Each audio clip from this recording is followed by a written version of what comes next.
কি সব মানুষের সাথে কথা বলছো? তোমার সময় কি এতটাই মূল্যহীন? দেখেন না, ওর কপাল কত ভালো, শুধু কপালে হাজার হাজার হাজার হাজার কোটি টাকা আসতেছে। অনেকবারে বলেন তার স্ত্রীকে একদল মাস্তান কিডন্যাপ করছে। ও নিজের টাকা দিয়ে সব কিছু উল্টাপাল্টা ভাড়া করছে, কিডন্যাপ করেছে। অনেক ভাই আপারে কিডন্যাপ করতে গেছে। অনেক ব্যথা লাগতেছে রে। আমার হাজবেন্ড কোথায়? তোমার এ কি অবস্থা? আমি অভিযোগ তোলার ব্যবস্থা করছি, আপনি ওকে ছাড়ার প্রস্তুতি নিন। আর একটু সহ্য করো, আমি তোমাকে এখান থেকে বের করবই। আপনার কপালো ভাই, এক বউ যাইতেছে আরেক বউর কাছে আপনার নামে অভিযোগ তুলে নেওয়ার জন্য।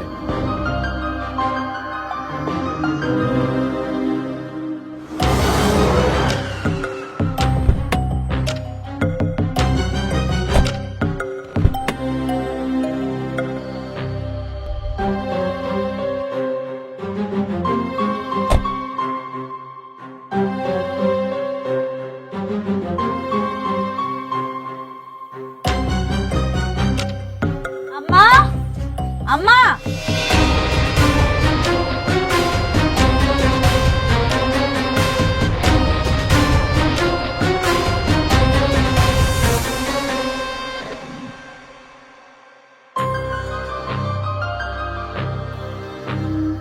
বাহ বাহ বাহ বাহ বাহ, হেব্বি তো। গরিবের ঘরে হাতির পাড়া। বাহ, তা কি মনে করে আপনারা আমার বাড়িতে চলে আসলেন শুনি? আসতে বাধ্য হলাম। কেন করছো তুমি এসব? কি চাও? একজন কিডন্যাপারের লগের থেকে ভালো আর কি করা যায়? আমি যাই না বুঝে মামলাটা করছি। ওর জন্য উপযুক্ত জায়গা হলো পুলিশ আর থানা। তুমি কিভাবে ভাবলে অনেক তোমাকে কিডন্যাপ করবে? কে বলেছে তোমাকে এসব? যারা করাইছে তারাই কইছে।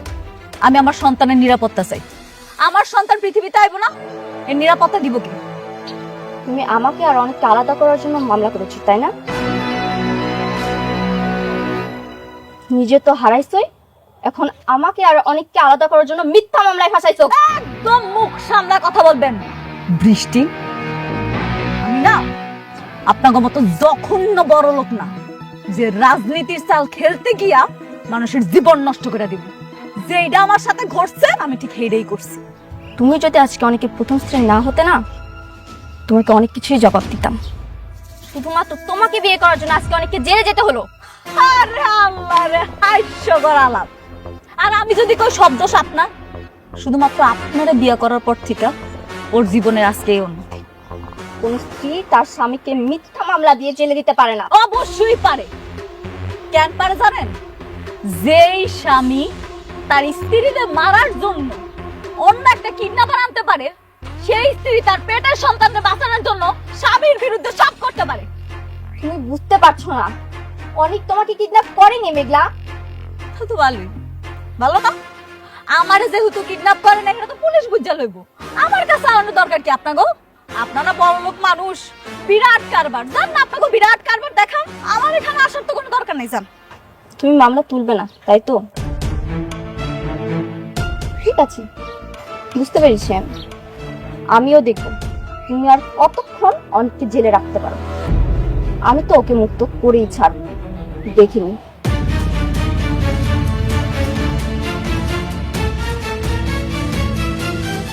চলো স্যার। আচ্ছা, তুমি একটা কাজ করো, তুমি তোমার বাবাকে জানাও। ওনাকে জানালে নিশ্চয়ই কোনো একটা ব্যবস্থা করবে। তুমি ঠিকই বলেছো, বাবাকে জানাতে হবে।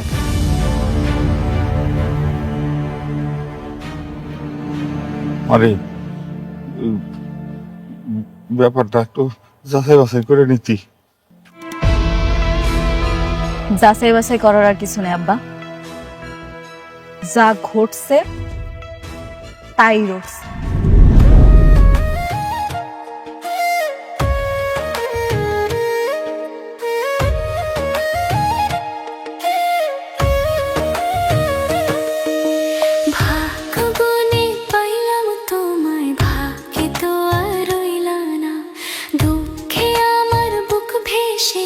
সুখের দেখা হইল না, তবু আমি তোমার আশায় কাঁদি দিবারাত রোজ।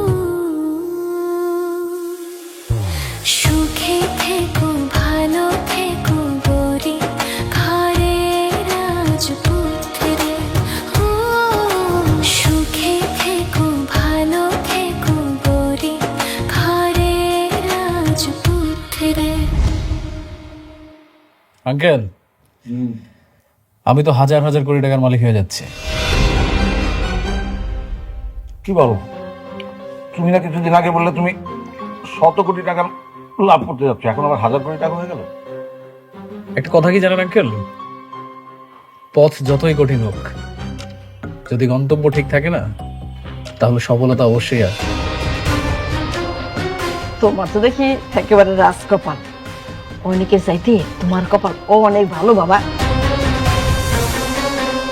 আর আন্টি, আমি একটা সিদ্ধান্ত নিয়েছি, খুব দ্রুত আমি বিয়ে করব। আলহামদুলিল্লাহ। বাবা, সিদ্ধান্ত যেহেতু নিছো, আমরা কিন্তু তোমার আর এই আমার মেয়ের বিয়েতে আমরা একদম ধুমধাম করে আয়োজন করবো, অনেক বড় আয়োজন করবো। কিন্তু আঙ্কেল, আমি তো শান্তাকে বিয়ে করবো না।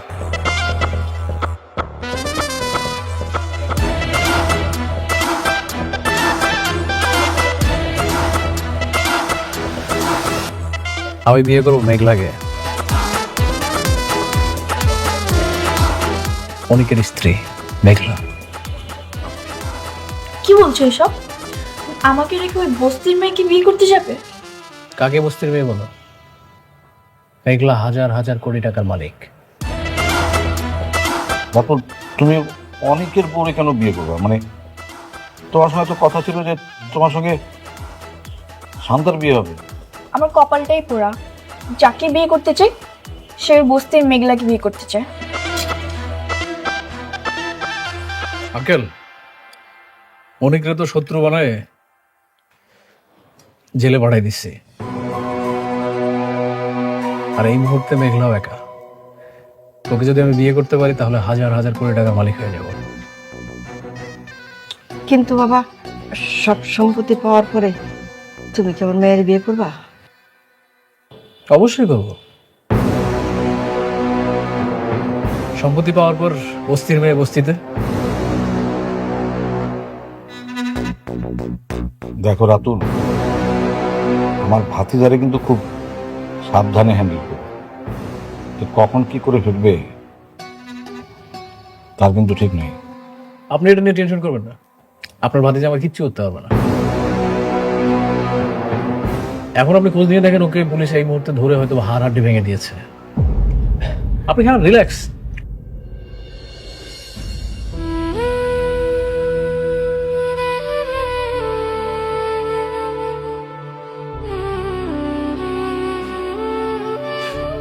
অনিক, পুলিশ যখন তোমাকে অ্যারেস্ট করলো, তুমি সাথে সাথে আমাকে কেন কল করোনি?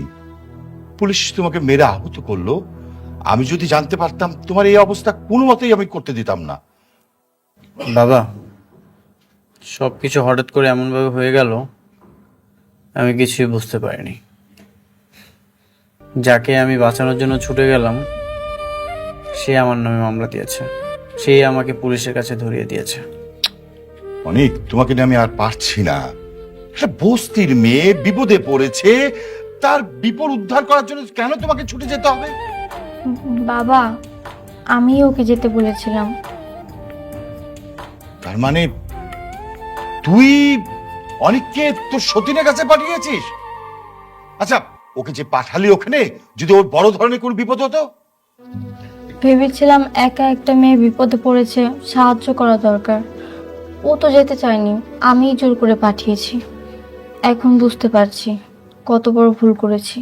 সব দোষ হচ্ছে তোর। খবরদার, অনিককে কারো কথায় আর কোথাও পাঠাবি না। অনিক, হও, আর এখন থেকে সাবধানে থেকো। হ্যাঁ,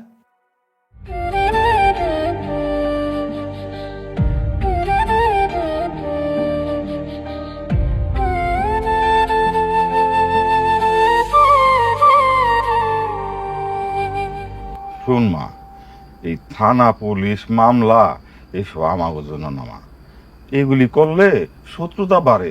আমরা গরিব মানুষ, শত্রুতা বাড়ায় লাভ কি? হরে মা, তোর আব্বাই ঠিকই কইছে, আমরা গরিব আছি, ভালোই আছি। এই কোটিপতি পোলার লগে তোর বিয়া হইয়া এই যে আমাগো বিপদ শুরু হইল, আল্লাহ জানে এই বিপদ থেকে আমরা কবে উদ্ধার হবো। আমি এখন কি করুম তোমরাই কও। কেউ যদি আমার পায়ের পা দিয়ে ঝগড়া করতে আয়ে, আমি কেমনে এমনি ছেড়ে দিব? আমি কিচ্ছু করুম না। না রে মা, আমার মনে হয় না ও তোর কোনো ক্ষতি করবে। যদি আমার কোনো ক্ষতি না করে তাহলে তো ভালোই।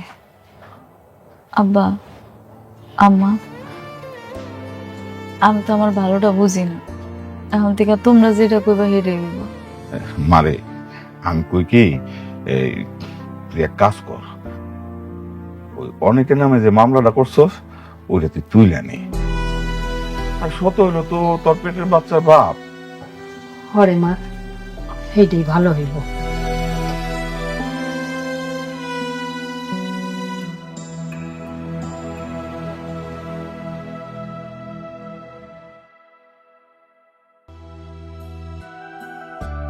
স্যার, আসসালামু আলাইকুম। ওয়ালাইকুম আসসালাম, বসেন। জি বলেন। স্যার, আমি মামলাটা তুলে নিতে চাই, আপনার ওনারে ছাইড়া দেন। ওনারা তো গত রাতে ছেড়ে দেওয়া হয়েছে, মানে উনি জামিন নিয়ে চলে গেছেন। কি উনি চলে গেছে? হ্যাঁ, চলে গেছেন। আপনি যদি মামলা তুলে নিতে চান তাহলে তো খুব ভালোই হয়, কেস ফাইলটা ক্লোজ করে দেওয়া যাবে। এই মানে আপনারা কি ওনারা মারছেন? মানে হয়েছে কি, আসামির মুখ থেকে স্বীকারোক্তি আদায় করতে গেলে একটু একটু ব্যবস্থা নিতেই হয়। এটা আসলে সত্য ও ন্যায়ের জন্যই করা হয়। খুব বেশি মারছেন? না, খুব বেশি না, অল্পই। আপনার ওনারা কেন মারছেন? আমি তো আর মারতে বলি নাই, শুধু শুধু একটা লোক কষ্ট পাইলো না। আপনি বলেন নাই ঠিক আছে, কিন্তু ওই যে আপনার সাথে যিনি আসছিলেন রাতুল সাহেব, উনি তো যাওয়ার সময় ইশারায় আমারে দেখাই দিয়ে গেলেন যেন একটা উত্তম মাধ্যম দিই। এই জন্যই তো গায়ে হাত তুলতে হইল। কাজটা আপনারা মোটেও ঠিক করেন। আজও বুঝছো জাহিদ, এদের নিয়ে আর পারি না। কখন যে কি বলে তার কোনো ঠিক নাই। এদের কথা মতো কাজ করলেও বিপদ, না করলেও বিপদ।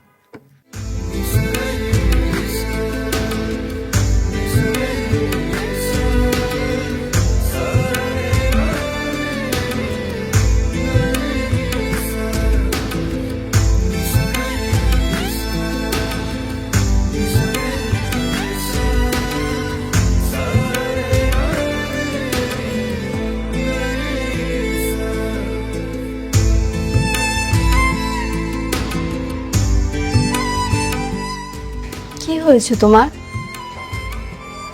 তুমি কাঁদছো কেন? কিছু হিসাব মিলাতে পারছি না। যখন মানুষ বিপদে পড়ে তখন আল্লাহকে স্মরণ করে, আর যখন বিপদ কেটে যায় তখন আল্লাহকে ভুলে যায়। মানুষ এমন কেন? তুমি এসব ভেবে কান্না করছো? একটা মানুষ এতটা অকৃতজ্ঞ হয় কিভাবে? মেঘলার কথা বলছো? হ্যাঁ, আমি মেঘলার কথাই বলছি। জান, আমার জীবনে আমি কখনোই কাউকে ভালোবাসিনি। তুমি আমাকে কতবার প্রপোজ করেছিলে, তাও তোমাকে আমি ভালোবাসিনি। তোমার প্রপোজাল আমি অ্যাকসেপ্ট করিনি। আমার একটা ইচ্ছা ছিল, আমি যখন বিয়ে করব আমি আমার বউকেই ভালোবাসবো, আর তার জন্য আমার সব ভালোবাসা আমি জমা রেখেছিলাম। যার সুখের জন্য, যার ভালো থাকার জন্য আমি এত কিছু করলাম, সে এইগুলোর এই প্রতিদান দিল। আমার এত উপকারের প্রতিদান এত জঘন্যভাবে আমাকে ফেরত দিল। তুমি এসব ভেবে কষ্ট পেও না, যত ভাববে তত কষ্ট বাড়বে। তুমি ওকে ভুলে যাও। হ্যাঁ, আমি ওকে ভুলে যাব। আমি ওর কথা ভেবে কেনই বা কষ্ট পাবো? তুমি আমার পাশে আছো না, তুমি থাকলে আমার আর কাউকে প্রয়োজন নেই।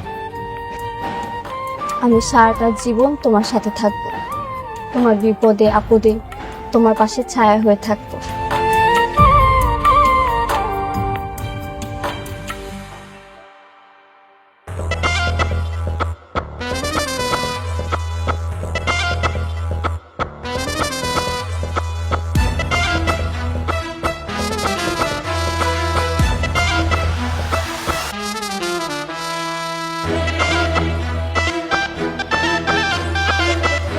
আন্টি, আঙ্কেল, এই যে দেখেন বাজার থেকে আপনাদের জন্য টাটকা টাটকা মাছ আর সবজি নিয়ে আসছি।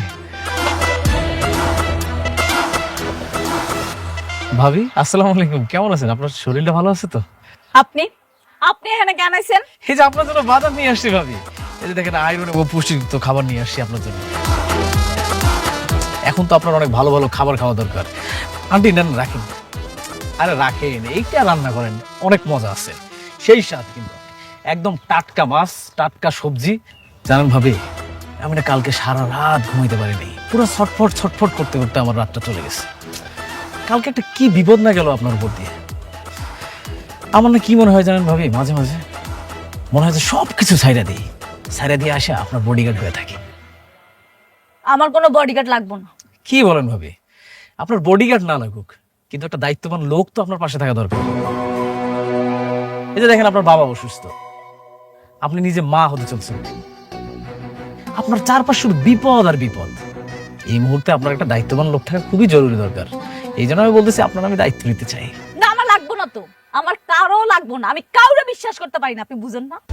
এই যে ভাবি, আপনি একজন বেইমানি করছে, তার কথা এখন আমাদের সবাইরে দোষারোপ করতেছে। শুনেন, উনি হচ্ছে একটা সব থেকে বড় বেইমান। এই জন্যই তো আমি অনিকের সাথে বেইমানি করছি। অনিক এখন আপনারও শত্রু, আমারও শত্রু। আপনিও যে কেমন মানুষ এটা আমি খুব ভালো করে জানি।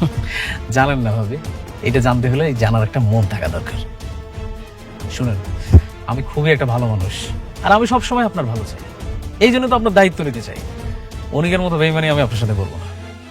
আপনি যান, ভালোই ভালোই সুন্দর করে কইতেছি, আপনি কি সুন্দর করে চলে যান। আপনার কোনো কথা শোনার বিন্দু মাত্র রুচি এখন আর আমার নাই। যান। আমিও চাই না ভাবি আপনার এই মুহূর্তে আপনার এমন কথা বলে যাতে আপনি রাগ হয়ে যান। যাই, কিন্তু আবার আসবো। যাওয়ার আগে একটা কথা বলে যাই ভাবি, আপনি আপনার কোম্পানির দায়িত্বটা ছাইড়েন না। এই মুহূর্তে আপনার ক্ষমতা থাকা দরকার। না, দরকার নেই, আমার কোনো ক্ষমতার দরকার নেই। কেন দরকার নেই জানেন? আপনার মতন আমি লুবি না, আমি একাই অনেক ভালো আছি, আমার কোটি টাকার প্রয়োজন নাই। ভাবি, আপনি ভালো মানুষ, কিন্তু অনেক কিন্তু একটা বেইমান। ও কখন কোথায় কি চাল চালবে আপনি কিন্তু নিজেও কল্পনা করতে হবে। আপনি কি যাইবেন এখান থেকে? যান কইতাছি। ভাবি, এইটা প্রতিবাদ করতে গেলেও আপনার কিন্তু ক্ষমতার দরকার আছে, এই কথাটা আমার মনে রাখেন। থাকেন, আসি। এদিকে আন। আম্মা, ওনার এই জিনিসপত্র দিয়া দাও।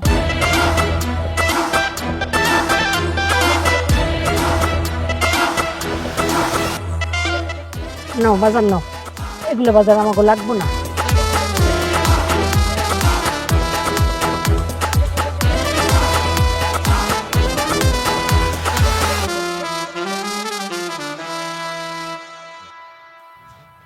মারে, আমার মনে হয় পোলাটা একটা কথা কিন্তু ঠিকই কইছে, তুই কোম্পানিটা ছাড়িস না। বাঁচতে হইলে না মানুষের দুইটা জিনিসের খুব দরকার, একটা হলো টাকা, আরেকটা হলো ক্ষমতা।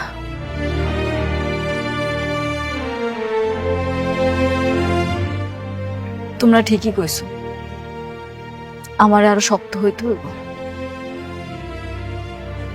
এখন থেকে তোমরা যা কইবা আমি তাই করব। আমি অফিসে যাবো। আমা তাই কর।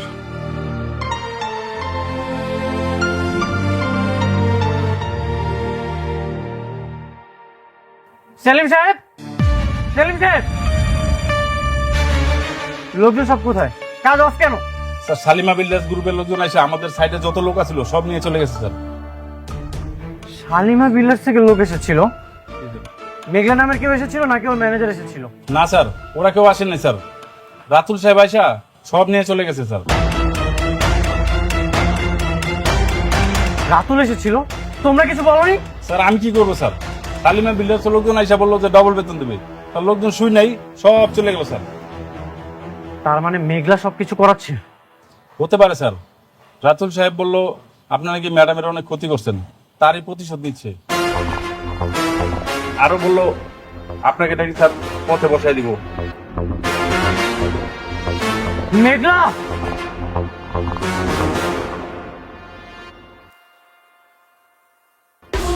কোথায় যাচ্ছেন? অনুমতি ছাড়া যাওয়া যাবে না। আমি মেঘলার সাথে দেখা করতে চাই। না, অনুমতি ছাড়া যাওয়া যাবে না। আমার কোনো অনুমতির প্রয়োজন নেই। আপনি কি রুলস মানেন না? আপনি সরেন, সরেন। এই ব্যারিকেড ধরেন তো নাকি? আমাকে ছাড়ো, আমি ওর সাথে দেখা করতে চাই।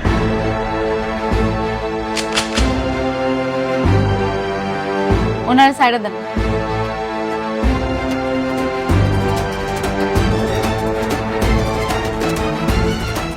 আজ আমার এমন দিন আসলো, তোমার বডিগার্ড আমার কপালে বন্দুক ঠেকিয়েছে। আপনারা যান। আমার জীবনে তোমার মতো অকৃতজ্ঞ মানুষ আমি খুবই কম দেখেছি। তোমার এত টাকার অহংকার হয়ে গেছে, তুমি এখন আমার পিছনে লেগেছো। কি কি করছি আমি? কি কারণে সেইটা বলো। তোমাকে আমি বাঁচাতে গেলাম আর তুমি আমাকে পুলিশ দিয়ে মার খাওয়ালে। যেই প্রজেক্টটা আমার পাওয়ার কথা ছিল সেটা তুমি রাতুলকে দিয়ে দিয়েছো। অন্যের সন্তান গর্ভে নিয়ে সেই সন্তানের জন্য তুমি আবার আমার নামে মামলাও করেছো। কেন মেঘলা, আমি কি করেছি? তোমার বাবার জীবনটা আমি বাঁচাতে গেলাম, সেটার জন্যই তো আমি আরেকটা বিয়ে করেছি। এটা কি আমার অপরাধ ছিল? তুমি আমার সাথে এত কিছু করেছো, আমি কিছুরই প্রতিবাদ করিনি, কিন্তু এগুলো কেন করছো তুমি? কিন্তু আমি তো তোমার আর কিছুই বলতে হবে না। তুমি আমার এত ক্ষতি করছো, তারপরে তো আমি কিছু করিনি। শেষমেশ তুমি আমার কাজটা বন্ধ করেছো। তুমি আমার সাইট বন্ধ করে আমার শ্রমিক নিয়ে গেছো, তাদেরকে তুমি দ্বিগুণ বেতন পর্যন্ত দিয়েছো। কেন করেছো এইসব? আপনার লোক নিয়েছে মানে? হ্যাঁ, আমার প্রজেক্টের সব শ্রমিক আপনারা নিয়ে গেছেন, আবার তাদেরকে দ্বিগুণ টাকার লোভও দেখিয়েছেন। কেন? দেশে কি আর কোনো শ্রমিক ছিল না? কই, আমরা তো কিছু জানি না। আপনারা না জানলেও মেঘলা সবই জানে। ও খুব ভালো মতোই জানে আমার কিভাবে ও ক্ষতি করতে চায়। একটা কথা মনে রেখো মেঘলা, সময় কিন্তু পরিবর্তন হয়, ঘড়ির কাঁটা স্থির থাকে না, সময় পরিবর্তন হবেই।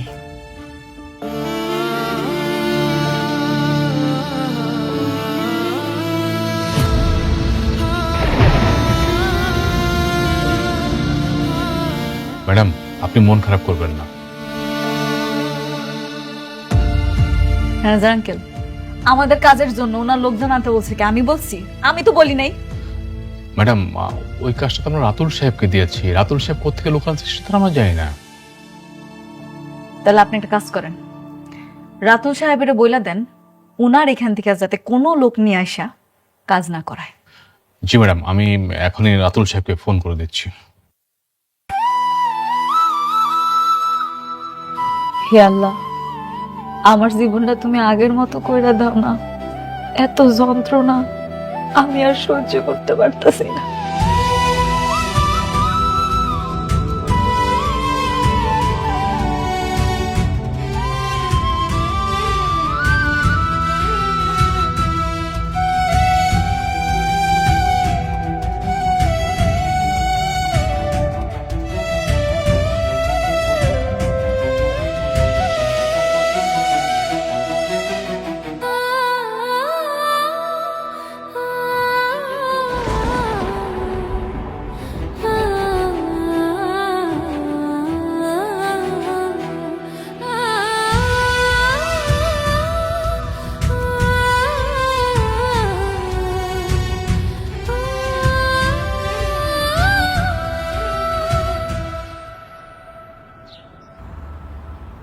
আপনার বাচ্চার বাবা যদি সত্যি সত্যি আপনার স্বামী হয়, তাহলে ডিএনএ রিপোর্ট আলাদা হলো কিভাবে?